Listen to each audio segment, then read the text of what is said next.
Welcome, one and all, to The Late Show. I'm your host, Stephen Colbert.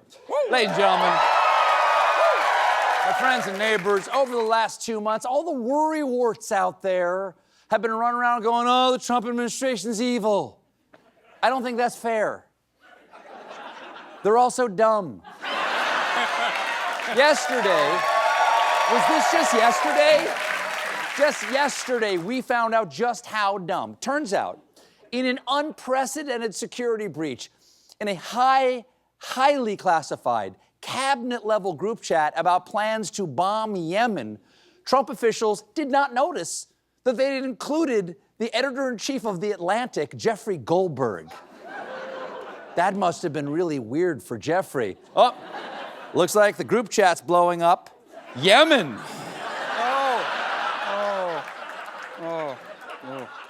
This is a gargantuanly stupid screw-up. We have officially entered the Amelia Bedelia stage of government.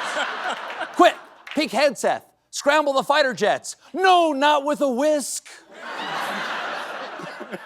It all started when the journalist, Goldberg, received a request on the messaging app Signal from a user identified as Michael Waltz, the name of Trump's national security advisor.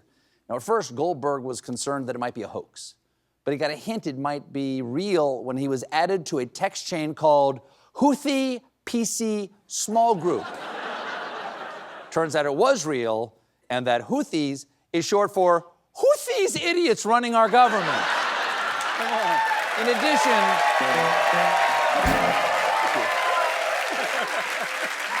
be named for that. In addition to Goldberg, the chat included National Security Advisor Michael Waltz, Vice President J.D. Vance, Secretary of State Marco Rubio, Director of National Intelligence Tulsi Gabbard, CIA Director John Ratcliffe, Defense Secretary Pete Hegseth, White House Advisor Stephen Miller, Treasury Secretary Scott Bessent, and also in the Signal chat, Timothy Chalamet. Because these days, he's in everything. According to Goldberg, the texts sounded as if they were written by the people who purportedly sent them. Yeah, only the real Pete Hegseth would text, "You guys wanna get Patry started? It's 5 o'clock sometimes."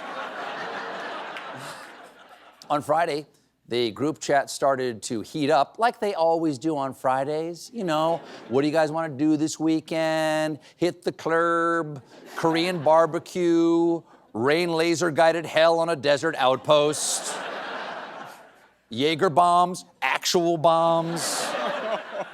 First, the J.D. Vance account texted, "I think we are making a mistake." Coincidentally, also the original name of the group chat. Vance continued.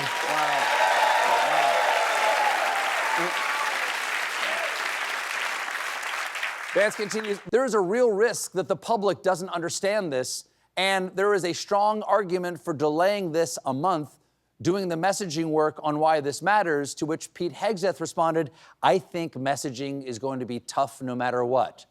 Really? Because if anything, this story proves that messaging is actually too easy for you guys.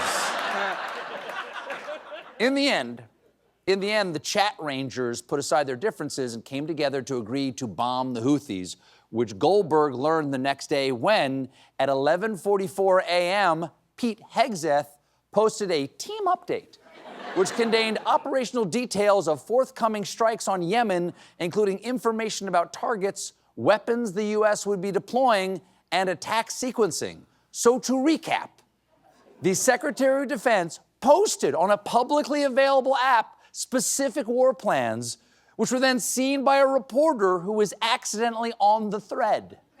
It's a phenomenon previously known as brother of the bride on the bachelor party text chain. Ha ha, Ron here, coke and strippers do sound rad, but you know what would really be sick? Respecting my sister, disco emoji. Now,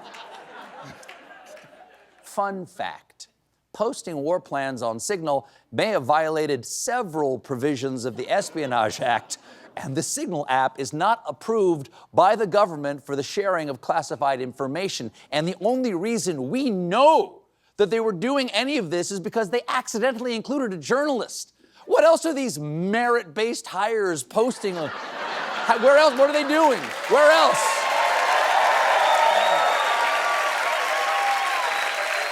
Come on.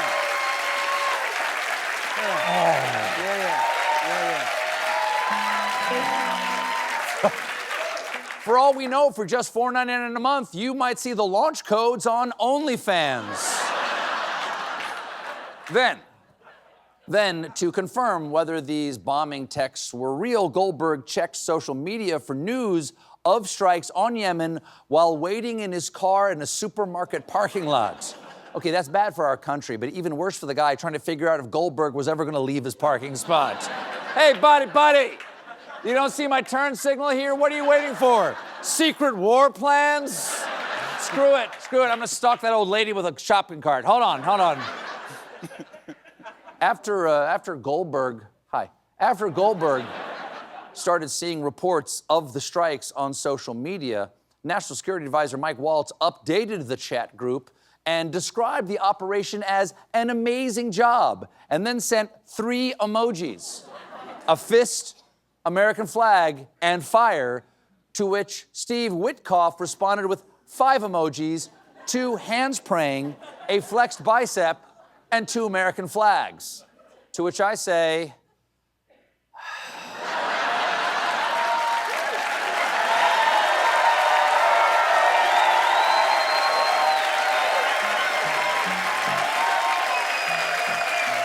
have those sent to the National Archives.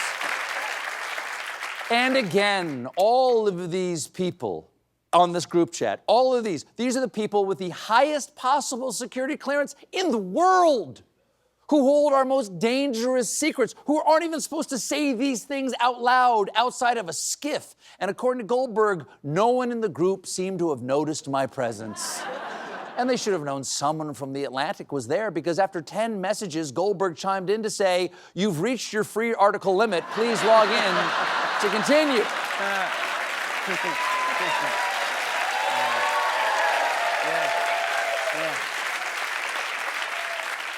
All of these people should be fired. Maybe some of them should go to jail. Who knows? I don't know. I'm not a judge. But one person close to the administration told Politico, everyone in the White House can agree on one thing: Mike Waltz is a f***ing idiot. Ladies and gentlemen, please, no one takes this out of context. I agree with everyone in the White House. Hey guys, add me to the chat. You won't even know I'm there. Now, with the full depth, with the complexity and depth of their incompetence on display, these folks have tried every kind of spin they could think of. Hegseth talked to reporters fresh off a plane in Hawaii, and he went on the offensive against Jeffrey Goldberg. You're talking about a deceitful and highly discredited so-called journalist. This is the guy that peddles in garbage. This is what he does. Then why was he on the war planning group chat? Why was he in the chat? This guy's an idiot and everyone hates him. You're the guys who put him in the chat. You did. He's a moron. Okay then, don't put him in the secret chat if he's a bad guy. Why is he in the chat?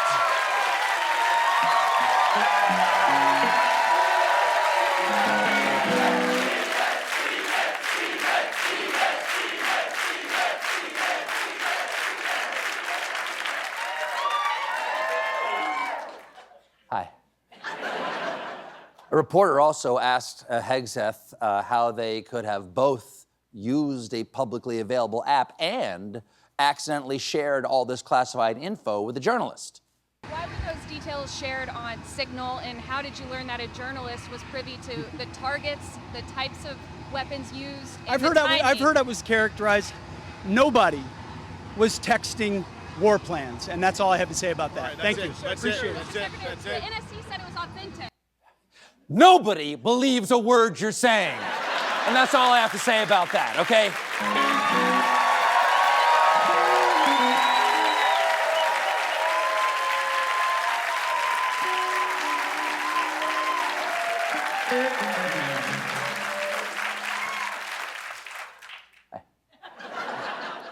When Donald Trump was asked about the epic, historic national security cluster munch, he tried to dodge it completely. I don't know anything about it. I know nothing about it. You're saying that they had what? I don't know anything about it. You're telling me about it for the first time. Trump might plead ignorance, and that's believable, but his team... You got something? Just go right there. Go right there. But his team definitely knew better, especially Hegseth. Just 1 week ago, a Pentagon-wide email went out warning about the vulnerability of using Signal. Well, there's your problem. They should have put it in the group chat. Nobody checks their work email. Mine's all come to the softball game, and here's who Paramount's bombing this weekend. We got a great show for you tonight. My guest is Jenna Ortega, but when we come back, I've got some important news for consumers. You miss a little, you miss a lot.